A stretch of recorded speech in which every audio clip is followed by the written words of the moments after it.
ಕಡಲೆಬೇಳೆ, ಈರುಳ್ಳಿ, tomato, ಕಡಲೆಬೀಜ powder, cabbage ಹುರ್ಕೊಂಡಿರೋದು, ಆಮೇಲೆ ಜೀರಿಗೆ, ಒಂದು ಬಾಣಲೆಗೆ ಎಣ್ಣೆಯನ್ನು ಹಾಕಿ ಜೀರಿಗೆ ಸಾಸಿವೆಯನ್ನು ಹಾಕಬೇಕು. ನೆಕ್ಸ್ಟ್ ಅದು ಚಿಟಪಟ ಅಂದಮೇಲೆ ಕಡಲೆಬೇಳೆನ ಹಾಕಬೇಕು ಸ್ವಲ್ಪ.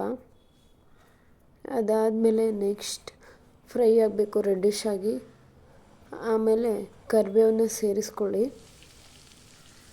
ಅದಾದಮೇಲೆ ಈರುಳ್ಳಿನ ಹಾಕಿ ಫ್ರೈ ಮಾಡಿ ಒಂದು ಸ್ವಲ್ಪ ಹೊತ್ತು. ರೆಡ್ಡಿಶ್ ಆದಮೇಲೆ ಸ್ವಲ್ಪ ಒಂದೇ ಒಂದು ಟೊಮೊಟೊನ ಹೆಚ್ಕೊಂಡು ಹಾಕ್ಕೊಳ್ಳಿ. ನಿಮ್ಗೆ ಎಷ್ಟು ಬೇಕೋ ಅಷ್ಟು ಕ್ವಾಂಟಿಟಿ. ನಾನು ಒಂದು ಹಾಕ್ಕೊಂಡಿದ್ದೀನಿ. ಬಾಡಿಸ್ಕೊಳ್ಳಿ ಚೆನ್ನಾಗಿ. ಫುಲ್ಲು ಸಾಫ್ಟ್ ಆಗಬೇಕು ಟೊಮೊಟೊ ಎಲ್ಲ. ನೆಕ್ಸ್ಟ್ ಒಂದು ಸ್ವಲ್ಪ ಅರಿಶಿನ, ರುಚಿಗೆ ತಕ್ಕಷ್ಟು ಉಪ್ಪು,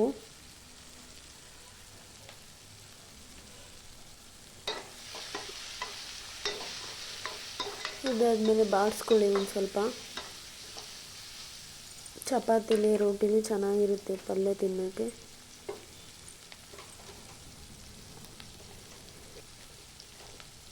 ಸ್ವಲ್ಪ ಫ್ರೈ ಆದಮೇಲೆ ಚಿಲ್ಲಿ ಪೌಡರ್ ಹಾಕ್ಕೊಳ್ಳಿ, ಬಾಡಿಸ್ಕೊಳ್ಳಿ. ಚಿಲ್ಲಿ ಪೌಡರ್ ನಿಮಗೆ ಖಾರ ಎಷ್ಟು ಬೇಕಷ್ಟು ನೋಡ್ಕೊಂಡು ಹಾಕ್ಕೊಳ್ಳಿ. ನಾನು 3 ಜನಕ್ಕೆ ಕ್ವಾಂಟಿಟಿಗೆ ಮಾಡ್ತಾಯಿರೋದು. ಆಮೇಲೆ ಹುರಿದು ಇಟ್ಕೊಂಡಿರೋ ಕ್ಯಾಬೇಜ್ನ ಹಾಕ್ಕೊಳ್ಳಿ. ಮಿಕ್ಸ್ ಮಾಡಿ ಇದನ್ನು ನೋಡಿ, ಈ ರೀತಿಯಾಗಿ ರೆಡ್ಡಿಶ್ ಆಗಿ ಬರುತ್ತೆ. ಎಷ್ಟು ಚೆನ್ನಾಗಿರುತ್ತೆ.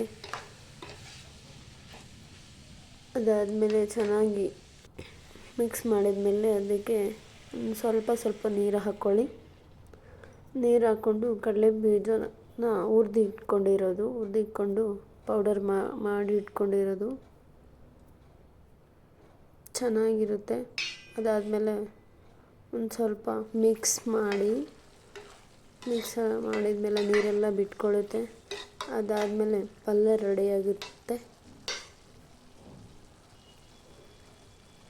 ಕ್ಲೋಸ್ ಮಾಡಿ ಅಷ್ಟೇ, ಮುಗೀತು.